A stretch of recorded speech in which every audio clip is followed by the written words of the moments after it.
Hi, I'm National Park Service Ranger Chuck Arning, and I happen to be here in one of America's true historical gems, the American Antiquarian Society. It is a learned society devoted to collecting the printed record of America's past, starting with the first English language printing press in 1640, right through to the American Centennial Celebration in 1876. It has over 4 million pieces of printed American words here in its collection. What is also remarkable about this site is that Isaiah Thomas, its founder, who printed the first eyewitness account of the Battle of Lexington and Concord, felt so strongly that this young democratic republic, this experiment in freedom, needed to collect all the printed material that would come from it because it was such an amazing experiment. He chose not to censor.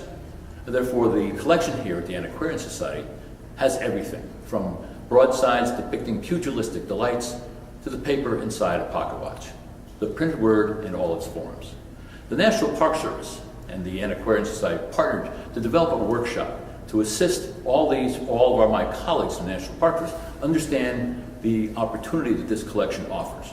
Our historians, our museum exhibitors, curators, archivists, interpretive park rangers, and educational specialists all came here to understand what a great collection this has and how they can be used for their individual parks.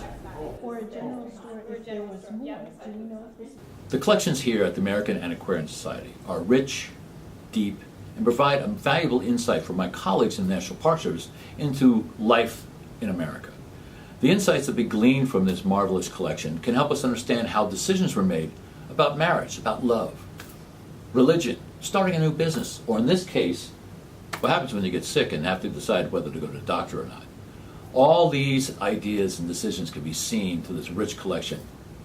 Now I'm going to catch up with a number of my colleagues at the National Park Service from different parks and different disciplines to take a look at one particular document from different perspectives. That just really hit me the strongest. It's from Thomas Fessenden, Lexington, 1781, 87.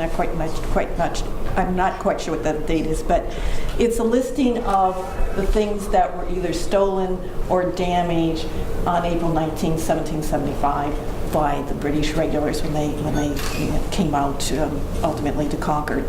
And it's really interesting what's listed. I mean, they have things like chocolate listed. They have women's aprons. They have a lot of detail, and then there's amount placed on it, an estimate of what it would cost in today's value, not that, the value back then. So I found that very, very compelling, just looking at it, the listing of it, and I'm not quite sure who think are going to pay for this, but the detail, the types of items listed, that piece is just, for me, really speaks to the time.